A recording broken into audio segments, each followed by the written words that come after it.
ಕಂದಾವರದ ಉಳ್ಳೂರು ಸ್ವಾಮಿ ಕಾರ್ತಿಕೇಯ ಸುಬ್ರಹ್ಮಣ್ಯ ದೇವಸ್ಥಾನದಲ್ಲಿ ವಾರ್ಷಿಕ ರಥೋತ್ಸವವು ಜನವರಿ 16ರಂದು ಅಪಾರ ಭಕ್ತಾಭಿಮಾನಿಗಳ ಉಪಸ್ಥಿತಿಯಲ್ಲಿ ನೆರವೇರಿತು. ಜನವರಿ 16ರಂದು ಶ್ರೀಮನ್ ಮಹಾರಥೋತ್ಸವವು ಸಂಪನ್ನಗೊಂಡಿತು. ಈ ಸಂದರ್ಭದಲ್ಲಿ ಆಡಳಿತ ಮಂಡಳಿಯವರು, ಅರ್ಚಕರು ಹಾಗೂ ಸಿಬ್ಬಂದಿ ವರ್ಗ, ಊರ 10 ಸಮಸ್ತರು ಉಪಸ್ಥಿತರಿದ್ದು, ಆಡಳಿತ ಮುಕ್ತೇಸರರಾದ ಕಂಡ್ಲೂರು ಸುಬ್ರಾಯ ಉಡುಪ, ಶಿಕ್ಷಕರು ಮತ್ತು ಅರ್ಚಕರಾದ ವಿದ್ವಾನ್ ಮಾಧವ ಅಡಿಗ ಮಾಧ್ಯಮದೊಂದಿಗೆ ಮಾತುಗಳನ್ನಾಡಿದರು. ದಿನ ನಾವು ನೋಡ್ತೇವೆ, ದೂರದಿಂದೆಲ್ಲ ಬರ್ತಾರೆ, ಎಲ್ಲೋ ಊಟ ಮಾಡಿ, ಎಲ್ಲೋ ದೇವಸ್ಥಾನದಲ್ಲಿ ಊಟ ಮಾಡಿ ಇಲ್ಲಿ ಬಂದು ಸೇವೆ ಸಲ್ಲಿಸ್ತಾರೆ. ಅವರನ್ನು ಕೇಳಿದರೆ ನಾವು ವಿಶ್ವಾಮಿತ್ರ ಗೋತ್ರ ನಾವು ನಂಬಿದ್ದಿದ್ವಿ, ಆದರೆ ಇಲ್ಲಿ ಊಟ ಇಲ್ಲ ಅಂತೇಳಿ ಹೇಳುವ ಒಂದು ಅಭಿಪ್ರಾಯ ಹೇಳಿದ್ದಾರೆ. ನೀವು ಇದು ಮಾಡಿದರೆ ನಮ್ಮದು ಸಹಕಾರ ಸಂಪೂರ್ಣ ಉಂಟು, ನಾವು ಒಂದು ಗ್ರೂಪ್ ಮಾಡಿ ಬರ್ತೇವೆ ಅಂತ ಹೇಳಿದ್ದಾರೆ. ಹಾಗೆಯೇ ವೇದಾಭ್ಯಾಸ ಇಲ್ಲಿ ಒಂದು ಮಕ್ಕಳಿಗೆ ಬ್ರಾಹ್ಮಣರಿಗಾಗಿ ವೇದಾಭ್ಯಾಸದ ಕ್ಲಾಸ್ ಮಾಡೋದು ಅಂತ ಹೇಳಿ ಮಾಡಿದ್ದೇನೆ. ಅದಕ್ಕೆ ಮಕ್ಕಳನ್ನು ಕಳಿಸುವವರು ಒಂದು ಬೇಕು ನಮಗೆ. ಅದನ್ನು ನಾವು ಇಲ್ಲಿ ಪುಸ್ತಕ ಇಟ್ಟಿದ್ದೇವೆ, ಇಲ್ಲಿ ನಮ್ಮ ಕಚೇರಿಯಲ್ಲಿ ಇಟ್ಟಿದ್ದೇವೆ. ಅಲ್ಲಿ ಬಂದು ಅವರು ಎಂಟ್ರಿ ಮಾಡ್ಕೊಂಡು ಹೋಗ್ಬೋದು. ಮತ್ತು ಯಾವ ದಿವಸ, ವರ್ಷದಲ್ಲಿ ಯಾವ ದಿವಸ ನಾವು ಇಲ್ಲಿ ಅನ್ನದಾಸೋಹ ಮಾಡಲಿಕ್ಕೆ ಬರ್ತೇವೆ ಅಂತೇಳಿ ಹೇಳೋದನ್ನು ಅವರು ಇಲ್ಲಿ ಪುಸ್ತಕದಲ್ಲಿ ಎಂಟ್ರಿ ಮಾಡಿದರೆ ಯಾವ ಡೇಟ್ ಪ್ರಕಾರ ಮಾಡಿದರೆ ಸರಿ ಆಗ್ಬೋದಂತ ನನ್ನ ಅನಿಸಿಕೆ. ಜನವರಿ 16ನೇ ತಾರೀಕು ಅರ್ಥಾತ್ ಮಕರ ಮಾಸದ 2ನೇ ದಿನ ಪ್ರತಿ ವರ್ಷವೂ ಈ ಸನ್ನಿಧಾನದಲ್ಲಿ ರಥೋತ್ಸವ ಎಂಬ ವಿಶೇಷವಾದ ಉತ್ಸವ ನಡೀತದೆ. ನಮ್ಮ ಕಾರ್ತಿಕೇಯ ಸುಬ್ರಹ್ಮಣ್ಯ ದೇವಸ್ಥಾನದಲ್ಲಿ ಬೇರೆ ದೇವಸ್ಥಾನಕ್ಕಿಂತ ಒಂದು ವಿಶೇಷತೆ ಅಂದರೆ, ಕೆಲವು ದೇವಸ್ಥಾನಗಳಲ್ಲಿ ಷಷ್ಠಿ ಮಹೋತ್ಸವ ಮಾತ್ರ ಇರುತ್ತೆ, ಆದರೆ ಜಾತ್ರಾ ಮಹೋತ್ಸವ ಇರೋದಿಲ್ಲ. ಇನ್ನು ಕೆಲವು ದೇವಸ್ಥಾನಗಳಲ್ಲಿ ಜಾತ್ರಾ ಮಹೋತ್ಸವ ಇರುತ್ತೆ, ಆದರೆ ಷಷ್ಠಿ ಮಹೋತ್ಸವ ಇರುವುದಿಲ್ಲ. ಆದರೆ ಅದಕ್ಕೆ ಅಪವಾದ ಎಂಬಂತೆ ನಮ್ಮ ಕಾರ್ತಿಕೇಯ ಸುಬ್ರಹ್ಮಣ್ಯ ದೇವಸ್ಥಾನದಲ್ಲಿ ವಿಶೇಷವಾಗಿ ಮಾರ್ಗಶಿರ ಮಾಸದ ಷಷ್ಠಿ ದಿನ ವಿಶೇಷವಾದಂಥ ಷಷ್ಠಿ ಮಹೋತ್ಸವ, ರಂಗಪೂಜೆ, ಉತ್ಸವ ಜೊತೆಗೆ ನಾಗಮಂಡಲೋತ್ಸವ ಪ್ರತಿ ವರ್ಷ ನಡೀತದೆ. ಆದರೆ ಅದರ ಜೊತೆಗೆ ಅರ್ಥಾತ್ ನೆಕ್ಸ್ಟ್ ಮುಂದಿನ ಮಕರ ಮಾಸದ 2ನೇ ದಿನ ರಥೋತ್ಸವದ ಕಾರ್ಯಕ್ರಮ ಜನರೆಲ್ಲರ ಭಕ್ತರೆಲ್ಲರ ಸಹಕಾರದಿಂದ ವಿಜೃಂಭಣೆಯಿಂದ ನಡೀತದೆ.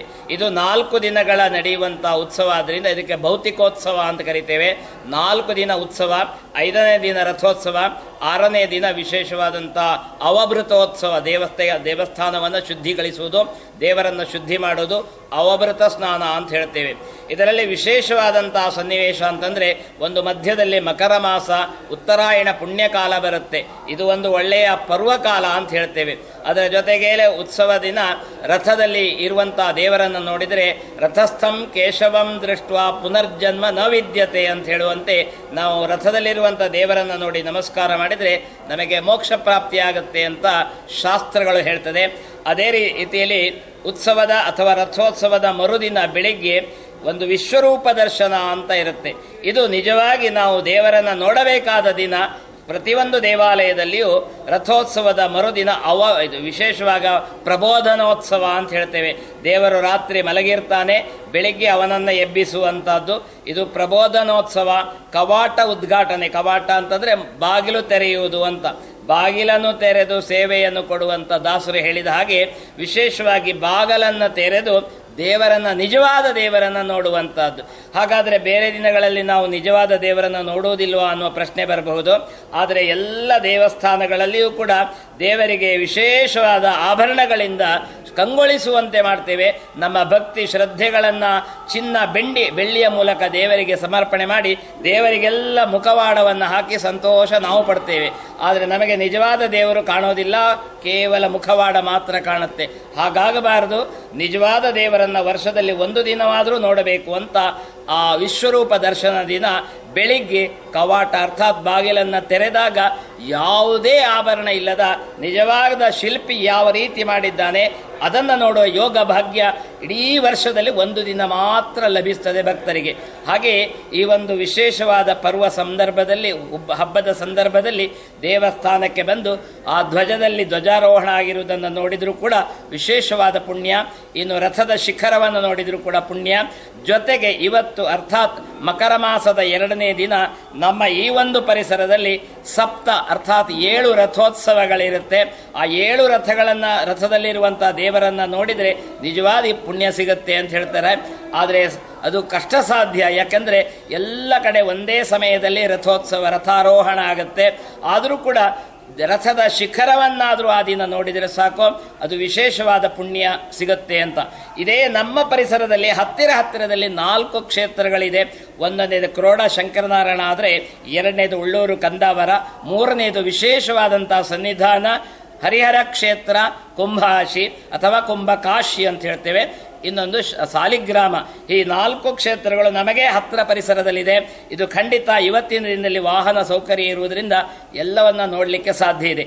ಇನ್ನು 3 ಮಾತ್ರ ನಮ್ಮ ಇದರಿಂದ ತುಂಬ ದೂರದಲ್ಲಿ, ಅರ್ಥಾತ್ ನೆರೆಕೆರೆಯ ರಾಜ್ಯದಲ್ಲಿ ಜಿಲ್ಲೆಯಲ್ಲಿರುತ್ತೆ. ಅದನ್ನು ಕೂಡ ನಾವು ಸಾಧ್ಯವಾದರೆ ಇವತ್ತಿನ ಅನುಕೂಲದಲ್ಲಿ ನೋಡಬಹುದು. ಇದನ್ನು ಕೂಡ ನೋಡಿದಾಗ ಕೃತಾರ್ಥರಾಗಬಹುದು.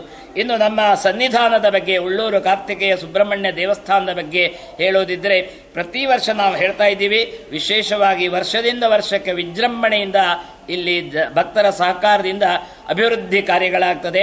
ಈ ವರ್ಷ ನಮಗೆ ವಿಶೇಷವಾಗಿ ಈ ಒಂದು ಆಡಳಿತ ಮಂಡಳಿಯಲ್ಲಿ ಸುಬ್ರಾಯ ಉಡುಪ ಕಣ್ಣೂರು ಇವರು ಅಧ್ಯಕ್ಷರಾಗಿ, ಅವರ ಎಲ್ಲ ಬಳಗದವರು ವಿಶೇಷವಾದ ಸಹಕಾರದಿಂದ ವರ್ಷದಿಂದ ವರ್ಷಕ್ಕೆ ಎಂಬಂತೆ 45 ವರ್ಷಗಳ ಕಾಲ ಇವರ ಪೂರ್ವದಲ್ಲಿ ಬಡಹಾಡಿ ಸುಬ್ರಾಯ ಉಡುಪರು ಈ ದೇವಸ್ಥಾನದ ಆಮೂಲಾಗ್ರ ಜೀರ್ಣೋದ್ಧಾರವನ್ನು ಮಾಡಿ ನಭೂತೋ ಎಂಬಂತೆ ಈ ಒಂದು ದೇವಸ್ಥಾನ ಶಿಲಾಮಯ ಇರಬಹುದು, ರಥ ಇರಬಹುದು, ಕೆರೆ ಇರಬಹುದು, ದೇವರಿಗೆ ಬೇಕಾದಂತಹ ಅನುಕೂಲತೆಗಳನ್ನು, ಭೌತಿಕವಾದದ್ದನ್ನು, ಹಾಗೆ ಸಾವಿರಾರು ಭಕ್ತರನ್ನು ಒಟ್ಟುಗೂಡಿಸುವಂಥ ಕಾರ್ಯದಲ್ಲಿ ಯಶಸ್ವಿಯಾಗಿದ್ದಾರೆ.